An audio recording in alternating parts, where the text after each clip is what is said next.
White మనీని black చేస్తే సంస్థలోకి ఎందుకు ఇస్తాడు, క్యాష్ తీసుకెళ్ళిస్తాడు. కానీ మనం ఏం చెప్తాం, దాన్ని ఏమంటారు, క్యాష్ తీసుకున్నారు, క్యాష్ ట్రాన్సాక్షన్స్ అన్నారు.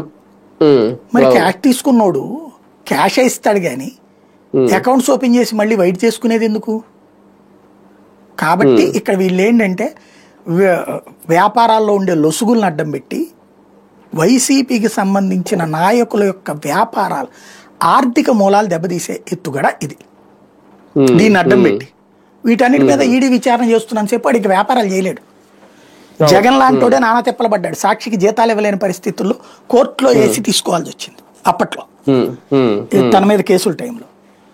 ఆర్థిక మూలాలని స్తంభింప చేయడం, నెక్స్ట్ ఎలక్షన్స్ కి చేతిలో రూపాయి లేకుండా చేయడం, ఇది వాళ్ళ ఎత్తుగడ. అంటే ఈ లిక్కర్ స్కామ్ ని అడ్డు పెట్టుకుని ఇప్పుడు నిందితులు ఎవరైతే ఉన్నారో వీళ్ళ ఆస్తులన్నీ ఈడీ అటాచ్ చేసే అవకాశం ఉంటే ఖచ్చితంగా రాజకీయంగా జగన్ కి ఇబ్బందులు ఎదురవుతాయనా?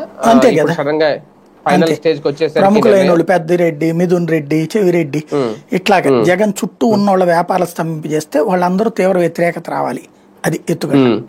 అంటే ఈడీ ఎంట్రీ అవ్వడం ఇప్పుడు కేసు సీరియస్నెస్ ఏమైనా పెంచుతుందా సార్? జగన్ ప్రకారం పెంచాలి యాక్చువల్ గా.